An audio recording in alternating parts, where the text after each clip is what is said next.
Welcome back to the Deep Dive. Our mission here is always the same. Take a stack of dense sources, articles, and research, and really pull out the crucial nuggets of knowledge so you can walk away feeling completely well-informed. Today, we are peering deep inside the human heart, specifically focusing on a condition that has some, well, wonderfully dramatic, almost theatrical names.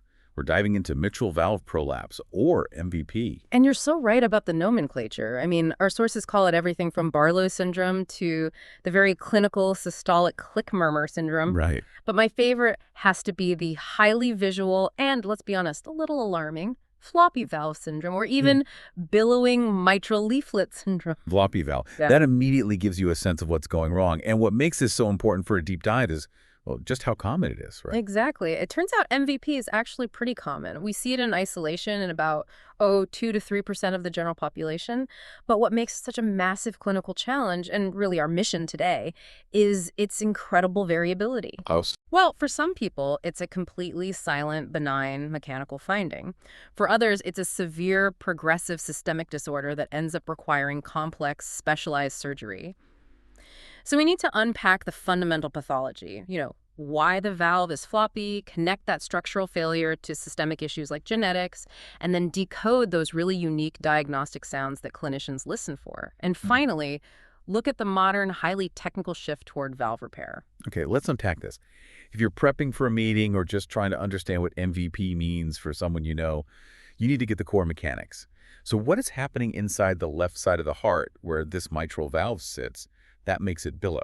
So the mitral valve is basically the door between the upper chamber, the left atrium, and the main pumping chamber, the left ventricle. It's supposed to slam shut, create a perfect seal when the ventricle contracts, and push blood forward. What? In MVP, the leaflets, so the flaps of the door, they have excessive or redundant tissue. And this tissue issue has a very specific technical name. It does. Myxomatous degeneration. Mhm. Now, instead of sounding super technical, let's just break down what that tissue breakdown is. Think of the mitral valve leaflets like a really specialized, tough, elastic rubber band. Okay. In myxomatous degeneration, that rubber band loses its snap. It just loses its structural integrity. So instead of being rigid and snapping shut, it just stretches out. Precisely. That breakdown is characterized by a greatly increased concentration of these gooey substances called glycosaminoglycans within the valve tissue. It makes the leaflets thick, floppy, and really prone to stretching and bulging. And that's what causes the leaflets to billow or dome back into the left atrium when the heart is trying to contract. That's the moment, right during systole. And when a door doesn't seal properly, you get leakage. Right. Primarily leakage. And that backward flow of blood, that's primary mitral regurgitation, or MNR. Exactly. And this is why MVP is such a significant condition. It's the single most common abnormality that leads to this type of MR, and it's the most frequent reason for mitral valve repair surgery across North America. Is it always the entire valve apparatus that fails? Or can it be just one part? It's often the whole thing. I mean, while prolapse can affect just one leaflet, and the posterior one is usually more severely involved than the anterior, the entire structure is often compromised. We see the mitral valve annulus, which is the ring the valve sits in. It often becomes dilated or, stretched out. What are the tethers? Those delicate tethers, the chordae tendineae, which look a bit like parachute strings, they become elongated, redundant, and sometimes they even rupture entirely. That sounds like a disaster waiting to happen. Because if the door is leaky, the ventricle has to work harder, which I assume puts even more stress on the already damaged door. You've just identified the vicious cycle. Yeah. The regurgitation places increased volume and pressure stress on the heart and on that diseased valve. This continuous stress just causes progressive dilation of the annulus, sometimes calcification, and all of it contributes to worsening the regurgitation over time. It just feeds itself. It makes a mild issue potentially progressive and severe. Now, let's connect this floppy valve to the rest of the body. Because MVP feels like a very specific mechanical cardiac failure. But our source material suggests this is far more systemic. It links back to our foundational body architecture and even genetics. This is where it gets really interesting. While the underlying cause is, unknown in many isolated MVP cases, a significant number of patients have a clear genetic link. The problem goes back to the basic building blocks of our connective tissue. And what are those basic building blocks we should be focusing on here? The key component is collagen. Specifically, reduced production of type 3 collagen and fragmentation of the collagen fibrils have been implicated. Collagen is the body's main scaffolding material. It provides strength and elasticity everywhere.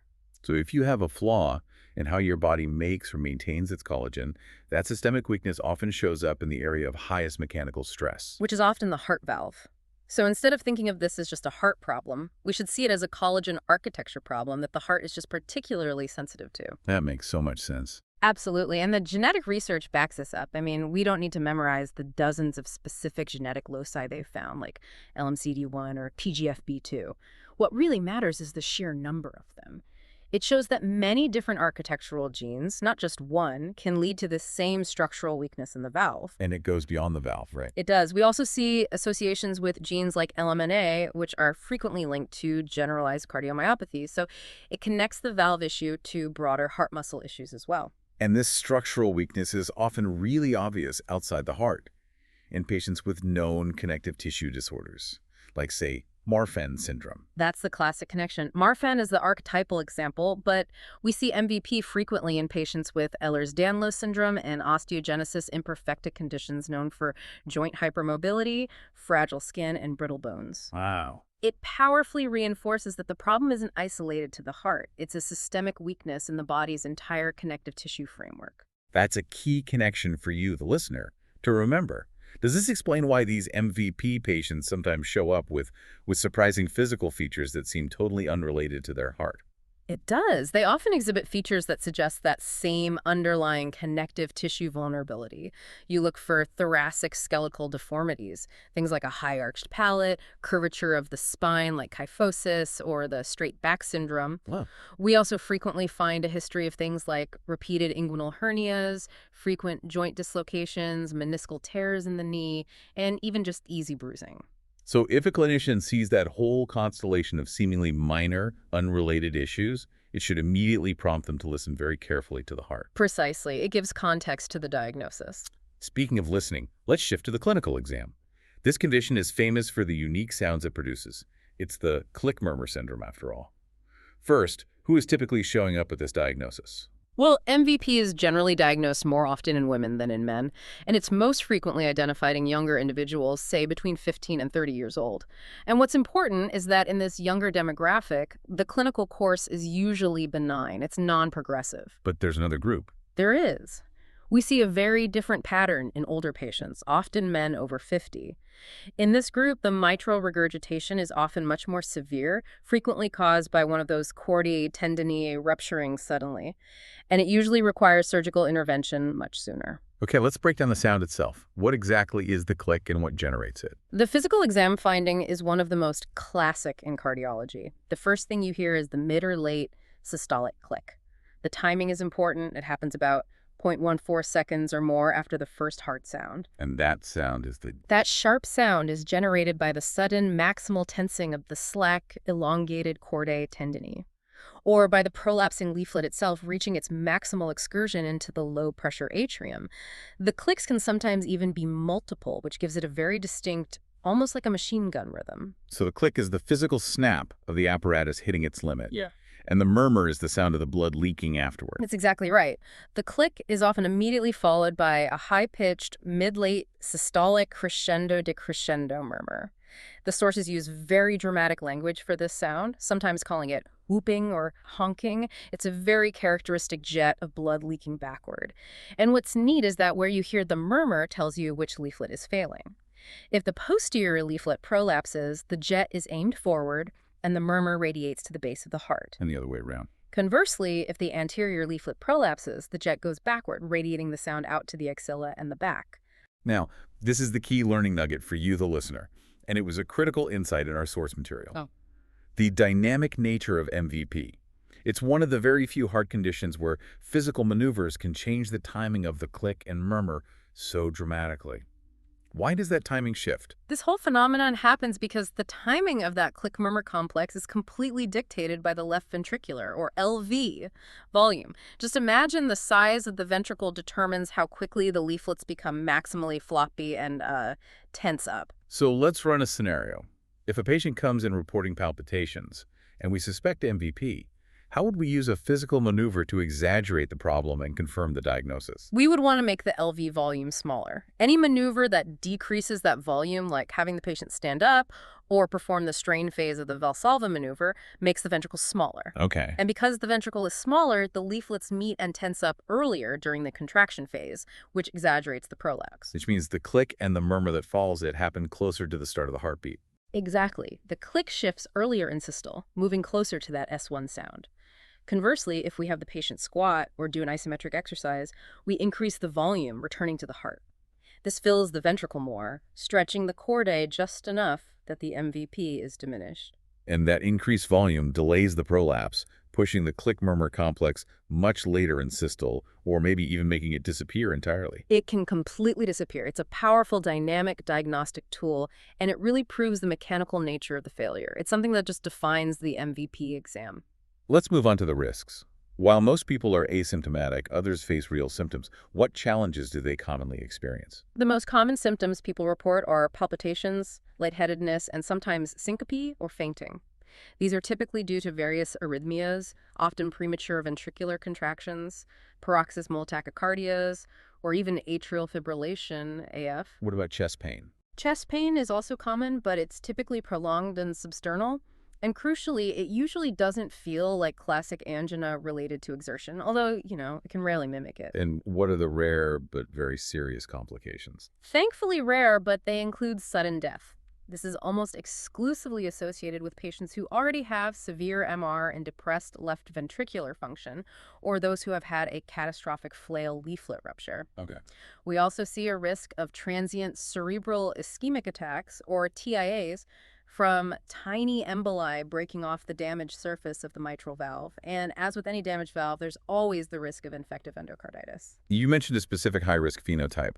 How do clinicians separate the benign 2% from that much higher risk subset? What are the key warning signs? The sources define a whole constellation of findings that put a patient at high risk for serious complications, particularly fatal arrhythmias. You look for high-grade ventricular ectopi, so abnormal heartbeat-specific inferior apical T-wave abnormalities on an ECG, and the gold standard evidence of scarring. Scarring where, specifically? Localized scarring in the heart muscle, specifically in the papillary muscles, which are those little muscular anchors that hold the chordae tendineae.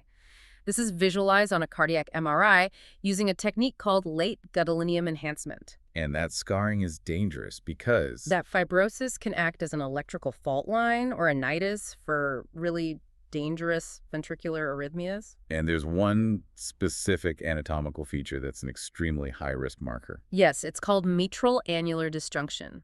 If you think of the valve as a door hinged to the annulus, the ring disjunction means the hinge point is abnormally displaced up into the left atrium. That mechanical disruption, combined with the fibrosis and the electrical instability, flags a patient who absolutely needs very careful advanced monitoring. So how do we confirm this diagnosis and look for that specific structural damage? What imaging is essential? Echocardiography, either a standard transthoracic, a TTE, or a transesophageal, TE is the gold standard. A useful definition we use is seeing the belly of the mitral valve leaflets displaced by at least 2 millimeters into the left atrium. And you can see the leak with that. Oh, yeah. We use color flow and Doppler to assess the severity of that often eccentric backward regurgitation jet. But for the highest risk patients, cardiac MRI is really essential. It gives us a precise determination of the LV volumes, and critically, it lets us visualize that localized replacement fibrosis in the papillary muscles that the echo often misses.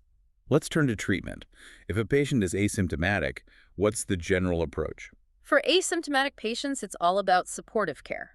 We often use beta blockers to relieve chest pain and control palpitations caused by minor arrhythmias. If they develop chronic AF, we need to think about stroke prevention, and those decisions are based on calculating their stroke risk using the standard CHA2-DS2 VASC score. And just quickly, what is that score? It's simply a risk stratification tool. It helps us gauge a patient's need for blood thinners by adding up risk factors like heart failure, hypertension, age over 65, diabetes, and prior stroke. So higher score, higher risk. Higher need for anticoagulation. And a final point on prevention. Infective endocarditis prophylaxis is only indicated if the patient has a prior history of endocarditis, not for MVP alone. When do we move past management and actually bring in the surgeons? Surgery is indicated when the patient becomes symptomatic from severe mitral regurgitation, or if the MR has caused established or progressive left ventricular systolic dysfunction, meaning the pump is starting to fail. And the overwhelming strategy in modern cardiology is that mitral valve repair is preferred over replacement. Why the strong preference for repair over replacement? Doesn't a replacement guarantee a fix? Well, repair offers better long-term survival, and it preserves the entire mechanical integrity of the ventricle better than replacement does. But this comes with a huge caveat. Technical success is highly, highly dependent on the skill and experience of the surgeon. Uh, An isolated posterior leaflet prolapse can be pretty straightforward to fix, but those complex pathologies we talked about, anterior leaflet or bileaflet prolapse, require truly advanced surgical expertise to reconstruct the valve. so the preference for repair is strong, but it demands an expert hand.